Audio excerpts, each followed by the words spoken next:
Hi guys, this is a. Sharma from the ultimate fitness gym. एक बार फिर आपके साथ एक नए टॉपिक को लेके, health issues and fitness regarding topic. इससे पहले मैं वीडियो आगे बढ़ाऊं, इससे पहले मैं आप लोगों से रिक्वेस्ट करूंगी कि मेरा चैनल सब्सक्राइब कीजिए, बेल आइकन को हिट कीजिए, जिससे आपके पास fitness and health regarding updates मेरे वीडियोस के पहुंचते रहें और आपके काम आते रहें। गाइस, आज हम बात करेंगे थायराइड की। थायराइड कहने को एक बहुत सिंपल सी डिसीज है, मतलब लोग स्पेशली विमेन इसको बहुत ज़्यादा बड़ा नहीं समझती हैं और ये ज़्यादातर विमेन्स में ही देखा गया है।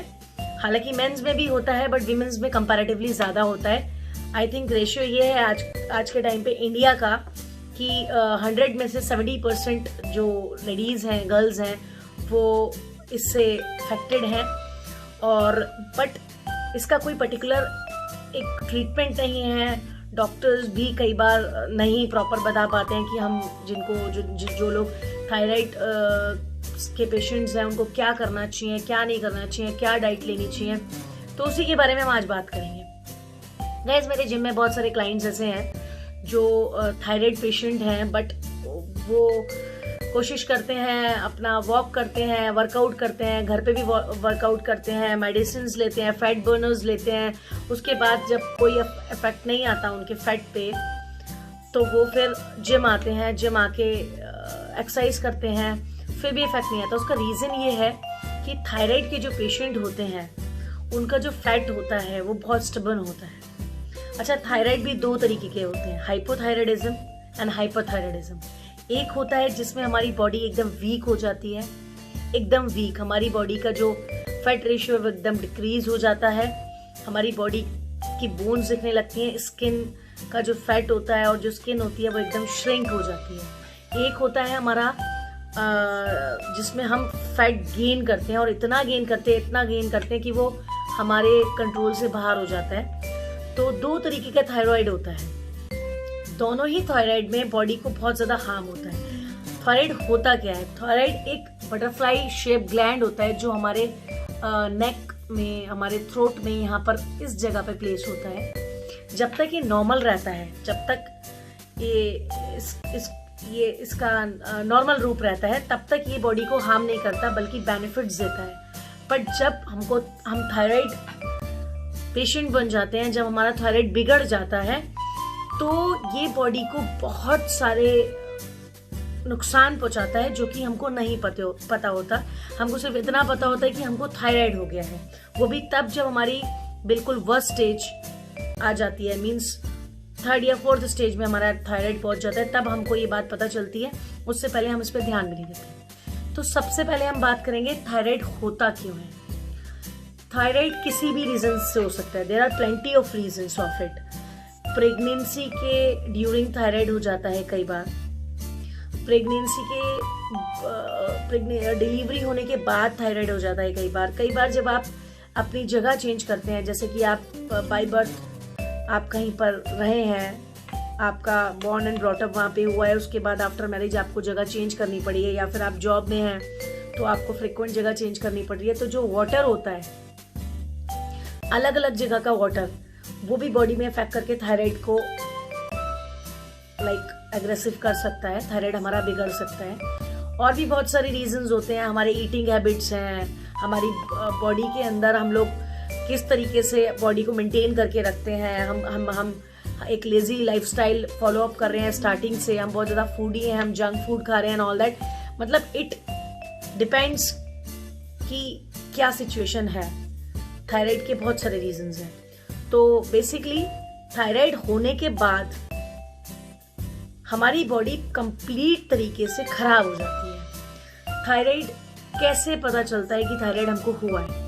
थायराइड के बहुत सारे सिम्टम्स हैं। सबसे पहला सिम्टम है आपका नेक हल्का सा, नॉर्मल साइज से हल्का सा फूलने लगता है।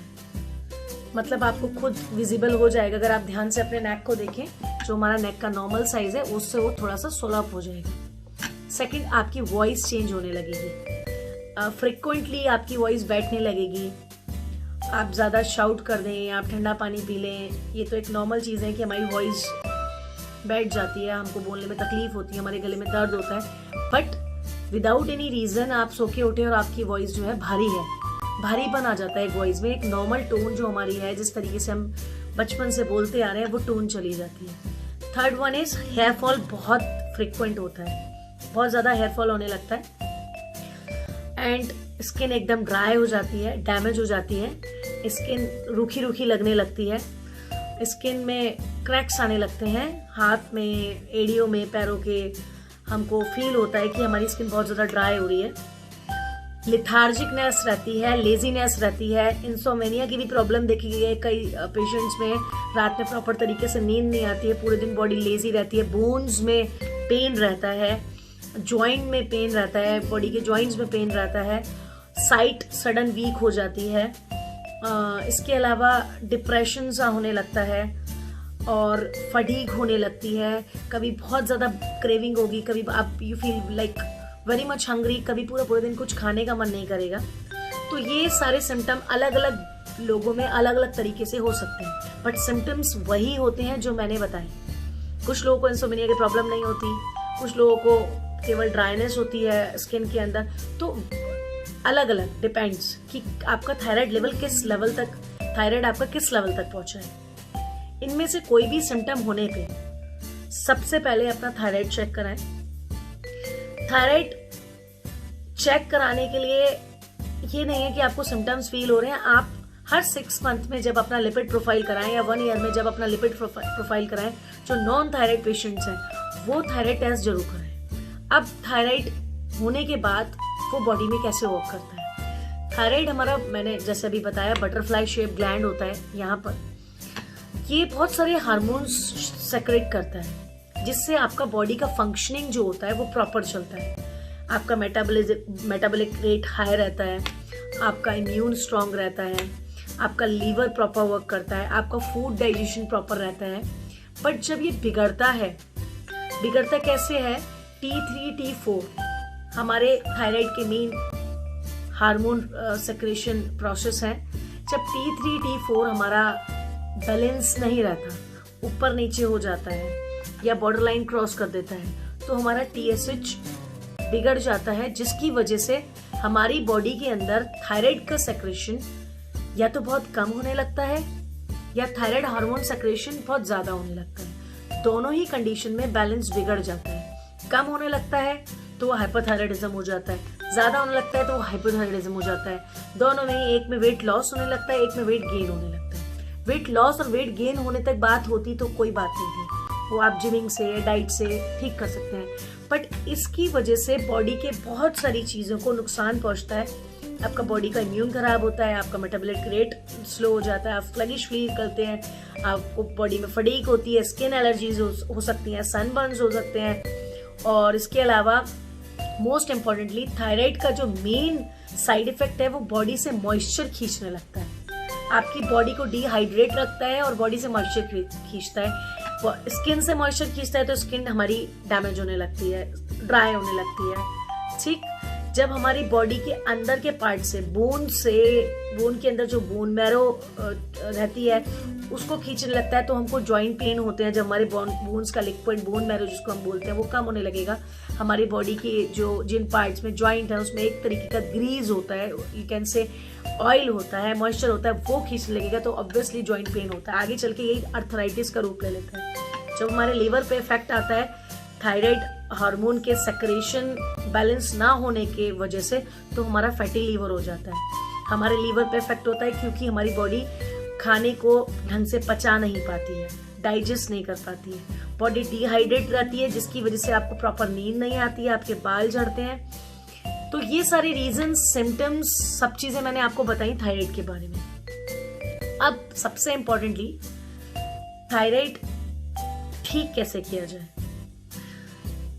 थायराइड ठीक करने के लिए सबसे इंपॉर्टेंट चीज जो है वो है हेल्दी डाइट प्लान। आप जितना हेल्दी खाएंगे उतना बॉडी के अंदर बैलेंस रहेगा हर चीज का, आपके विटामिन्स का, आपके न्यूट्रिएंट्स का, आपकी बॉडी के अंदर जितनी एसेंशियल चीजें जानी चाहिए वो जब बॉडी के अंदर रहेंगे तो थायराइड उस लेवल पे आपको इफेक्ट नहीं कर पाएगा। Second, drink plenty of water.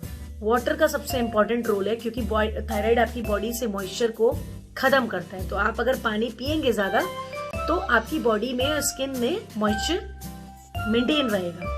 Third one, drink liquid things comparative to food and all, मतलब ज्यादा लिक्विड ले और फूड कम ले। लिक्विड से क्या होगा, आपकी बॉडी के अंदर, अगेन मैंने बोला कि पानी हम इतना ज्यादा नहीं पी सकते, जूसेस एंड फ्रूटी जो पल्पी और फ्रूटी फ्रूट्स होते हैं उनको अगर आप लेंगे तो आपकी बॉडी के अंदर मॉइस्चर मेंटेन रहेगा। अब रही बात डाइट की, बहुत सारी चीजें होती हैं जो थायराइड में नहीं खानी चाहिए, जिसमें से सबसे पहली चीज है गोभी, कैबेज, कॉलीफ्लावर एंड ब्रोंकली, मतलब गोभी की पूरी फैमिली, ये थायराइड को एग्रेसिव करती है। आप वंस इन अ मंथ खा सकते हैं बट फ्रीक्वेंट गोभी ना खाएं। सेकंड, पीनट्स भी थायराइड को एग्रेसिव करती है। ये दोनों ही हाइपोथायराइडिज्म एंड हाइपरथायराइडिज्म दोनों तरीके के पेशेंट्स के लिए है। पीनट्स को अवॉइड करें, once in a month, twice in a month खा सकते हैं। थर्ड वन, सोया बरी, सोयाबीन चाप या सोया से रिलेटेड कोई भी चीज, वो भी थायराइड को बहुत एग्रेसिव करती है, थायराइड का बैलेंस बिगाड़ती है। तो आप सोयाबीन को अवॉइड करें, कभी खाना पड़े तो once in a month, twice in a month खा सकते हैं। Fourth, don't use refined oil ever. Refined oil खाते ही थायराइड बहुत ज्यादा एग्रेसिव हो जाता है, हार्मोन सेक्रेशन गड़बड़ हो जाता है। Use only mustard oil, use only olive oil, canola oil you can use and coconut oil you can use, and अगर थोड़ा बहुत यूज करना हो तो आप देसी घी भी यूज कर सकते हैं, but don't use refined oil किसी भी तरीके का, कितनी भी अच्छी ब्रांड का रिफाइंड ऑयल होता है। नॉर्मल लोगों के लिए भी बोलूंगी डोंट यूज रिफाइंड ऑयल, उससे बहुत सारे हार्म आपकी बॉडी को हो सकते हैं। तो हमको ये चीजें अवॉइड करनी है। अब खाना क्या है, कौन सी डाइट लेनी है, किस तरीके का वर्कआउट करना है जिससे हमारा थायराइड ठीक हो जाए। देखिए, एक सबसे बड़ा मिथ जो मैं दूर करना चाहूंगी सभी थायराइड पेशेंट्स का, मेरे क्लाइंट्स के लिए भी ये वीडियो है और जो क्लाइंट्स नहीं है उनके लिए भी ये वीडियो है, कि thyroid is a non curable disease. Thyroid कभी भी क्योर नहीं हो सकता, थायराइड को हम बैलेंस करके रख सकते हैं।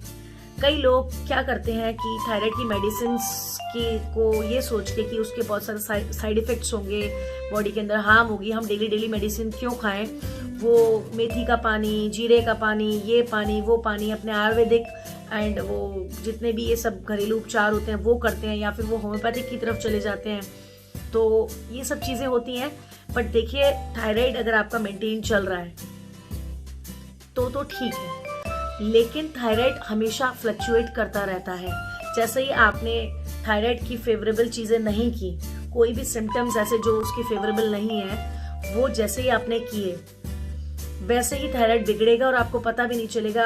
आप टेस्ट, क्योंकि हर दिन डेली आप टेस्ट नहीं करा सकते, डेली के हिसाब से थायराइड फ्लक्चुएट होता है। जहां आपने थायराइड के अगेंस्ट जाने की कोशिश की, उसके अगेंस्ट एंटी थायराइड डाइट लिया एंड ऑल दैट, तो वो बिगड़ जाता है और उसी बिगड़ने पे वो 4-5 किलो वेट या तो बढ़ा देता है या घटा देता है। लीवर पे इफेक्ट डाल देता है, किडनीज पे इफेक्ट डाल देता है, मेटाबॉलिज्म पे इफेक्ट डाल देता है, डाइजेशन पे इफेक्ट डालता है, स्किन पे इफेक्ट डालता है। तो इसलिए थायराइड को मेंटेन रखने के लिए सबसे इम्पोर्टेंटली आप थायराइड का रूटीन चेकअप कराते रहें, मेडिसिन को ना छोड़ें। मेडिसिन थायराइड की कभी नहीं छूटती और उसके कोई भी साइड इफेक्ट नहीं होते। Again I am repeating this thing, thyroid की मेडिसिन के कोई साइड इफेक्ट नहीं होते। थायराइड की मेडिसिन जो आपकी थायनोम आती है या थायनोक्सिन आती है, जो भी डॉक्टर आपको रिकमेंड करते हैं 25 mcg या 50 mg या 100 mg या whatever the doses, it's very person to person. But जब आप ये खाते हैं तो इससे कोई साइड इफेक्ट नहीं होता। ये सिर्फ आपकी बॉडी में T3, T4, TSH को बैलेंस करने का काम करती है, जिससे आपके थायराइड हार्मोन का सेक्रेशन प्रॉपर तरीके से हो। ये तो बात हुई हमारे मिथ की जो थायराइड पेशेंट्स को होता है। सेकेंडली, थायराइड से आगे जाके arthritis, diabetes, obesity and sodium की कमी बॉडी के अंदर हो जाना, विटामिन, न्यूट्रिएंट्स की कमी बॉडी के अंदर हो जाना, ये बहुत सारी डिसीजेज होती हैं। इनसे बचने के लिए अपने डॉक्टर से कंसल्ट करते रहें, अपने जिम ट्रेनर से कंसल्ट करते रहें, मेडिसिन लेते रहें, साइड बाय साइड वर्कआउट बहुत इंपॉर्टेंट है। देखिए, जिनका फैट बढ़ रहा है, वो उनके लिए वर्कआउट इसलिए बहुत इंपॉर्टेंट है क्योंकि थायराइड की वजह से ब्लड सर्कुलेशन भी इफेक्ट होता है। बॉडी में ब्लड सर्कुलेशन उतने फ्लो में नहीं होता है जितना नॉर्मल बंदे के बॉडी में होता है, जिसकी वजह से जगह जगह आपकी बॉडी में नसों के गुच्छे बन जाते हैं जहां पर ब्लड नहीं जा पाता, और जहां जहां वो गुच्छे बन जाते हैं उनको आप लम्प्स कह सकते हैं, सिस्ट कह सकते हैं, वो एक गांठें टाइप की हो जाती हैं। वहां पर आपको एक्सट्रीम पेन होता है, जो एक समय के बाद जब वो ठीक नहीं होता तो उनको ऑपरेट करा के निकलवाना पड़ता है। वो हमारे गले में भी हो सकता है, वो हमारे जॉइंट में भी हो सकता है, वो हमारी बॉडी में किसी भी जगह हो सकता है। तो इसके लिए आप वर्कआउट जरूर करें। नॉर्मल लोगों के लिए वर्कआउट जो होता है वो वर्कआउट स्टार्ट करने के बाद, वार्म अप के बाद 10 से 15 मिनट बाद बॉडी के ऊपर इफेक्ट करने लगता है, बॉडी की कैलोरीज को बर्न करने लगता है। बट जो थायराइड पेशेंट होते हैं वो जब एक्सरसाइज स्टार्ट करते हैं उसके 30 मिनट्स के बाद वो बॉडी पे इफेक्ट करता है। दैट मीन्स जो थायराइड पेशेंट्स का फैट होता है वो बहुत स्टेबल होता है, वो सेलुलाइट बन जाता है, वो पत्थर की तरह जम जाता है। उसको निकालने के लिए आपको हार्ड वर्कआउट करनी पड़ती है, और हार्ड वर्कआउट करने के लिए बॉडी के अंदर जान होनी चाहिए जो थायराइड पेशेंट्स के अंदर नहीं होती। तो थायराइड पेशेंट्स के अंदर बॉडी को स्ट्रेंथ देने के लिए आपको बहुत अच्छी हेल्दी डाइट लेनी होती है, जो कि मैंने आपको बताई है। ब्रेकफास्ट अच्छा कीजिए, अंडे खाइए, ब्रेकफास्ट में अंडे खाइए, प्रोटीन में पनीर सैंडविचेस ले सकते हैं और दलिया ले सकते हैं। प्लस अगर आपको कुछ हैवी ब्रेकफास्ट करना है तो आप पराठा भी खा सकते हैं, बट उसके ऊपर ऑयल वगैरह ना लगाएं। स्टफ पराठा खाइए, पनीर का खाइए, और इसके अलावा आप वेज सैंडविच ले सकते हैं। इसके अलावा एग्स मैंने आपको बताए हैं, दलिया ले सकते हैं, पोहा ले सकते हैं। टी को अवॉइड कीजिए, टी से भी थायराइड थोड़ा सा एग्रेसिव होता है। टी को अवॉइड कीजिए, कॉफ़ी को अवॉइड कीजिए। Try to drink plenty of green tea. रात में सोते वक्त मिल्क जरूर लीजिए, without sugar and without honey, plain milk लीजिए। ब्रेकफास्ट अच्छा कीजिए, लंच अच्छा कीजिए। लंच के अंदर दही, डेयरी प्रोडक्ट्स जरूर शामिल कीजिए, दही, मट्ठा और सैलेड। आफ्टरनून में फ्रूट्स लीजिए, फ्रूट्स विटामिन सी, क्योंकि थायराइड स्किन को बहुत नुकसान पहुंचाता है, बालों को बहुत नुकसान पहुंचाता है। तो विटामिन सी वाले फ्रूट्स, सिट्रिक फ्रूट्स जिनको हम बोलते हैं, कीवी, ऑरेंजेस, पाइनएप्पल, इस टाइप के जितने भी सिट्रिक फ्रूट्स हैं वो लीजिए। थायराइड वालों को कॉन्स्टिपेशन की भी प्रॉब्लम बहुत रहती है, उनको मोशंस प्रॉपर नहीं होते हैं, तो उसके लिए पपाया खाइए, ज़्यादा से ज़्यादा पपाया खाइए। ट्वाइस इन अ वीक बनाना भी ले सकते हैं। और उसके अलावा जिस दिन आप फ्रूट ना लें आफ्टरनून में, उस दिन कोशिश कीजिए जूसेस लें, घर के बने होममेड जूसेस लें। रात का लंच जो आप लें अपना, जो फैटी लोग हैं जिनको ओबेसिटी की प्रॉब्लम है, रात का लंच नहीं, डिनर जब आप रात में लें तो वो बहुत लाइट लीजिए। व्हाइट ब्रेड को अवॉइड कीजिए, कोशिश कीजिए सब्जियां लें, दालें in the sense pure form में नहीं, दलिया के फॉर्म में आप ले सकते हैं, मिक्स करके ले सकते हैं। ग्रीन वेजीज लें, और हैवी फूड जो होता है, प्रॉपर दाल जो होती है, जैसे दाल मखनी, राजमा, चने, छोले, नॉनवेज, ये सब रात में अवॉइड कीजिए। जितना लाइट फूड आप रात में लेंगे उतना अच्छा है। 2 टाइम ग्रीन टी लीजिए। तो थायराइड पेशेंट्स के लिए ये बहुत इंपॉर्टेंट वीडियो है, आप प्लीज़ पूरी देखें, क्योंकि थायराइड को लेके बहुत मिथ है। मैं जब सुनती हूँ तो I was like very shocked कि थायराइड एक बहुत बड़ी डिसीज़ है जिसको हम कुछ भी नहीं समझते, बॉडी को बिल्कुल दीमक की तरह खा जाती है। तो उसको समय पे अगर हम क्योर कर लेंगे, इसका पता लगा लेंगे, तो वो अपना बॉर्डर लाइन पे ही रुक जाता है, बैलेंस रहता है, और नहीं लगा पाते हैं तो बॉडी को बिल्कुल ख़त्म कर देते हैं। तो होप गाइज आपको ये वीडियो अच्छी लगी होगी। अगर अच्छी लगी हो तो शेयर कीजिए अपने फैमिली मेम्बर्स को, अपने लव्ड वंस को। वापस से बोलूँगी, चैनल को सब्सक्राइब कीजिए। नेक्स्ट वीडियो मैं बनाने वाली हूँ एक ईजी होम वर्कआउट की, तो वो ज़रूर देखें, जिसमें आपको जिम इक्विपमेंट्स की या किसी भी चीज़ की ज़रूरत नहीं। मैं ये तो नहीं बोल सकती कि वो आपकी बॉडी को आपके अकॉर्डिंगली जितना आप चाहते हैं उतना फैट रिड्यूस कर देगी, बट हाँ इतना ज़रूर है कि आपको फिट रखेगी और आपको बीमारियों से दूर रखेगी, और आपका वेट जितना होगा उसको मेंटेन रखेगी, बढ़ने नहीं देगी। तो गाइज ये वीडियो आप शेयर कीजिए। Hope you like it. Okay guys, have a nice day, be safe, stay at home, wear mask, use sanitize frequently, wash your hand thoroughly, and bye bye, take care, love you.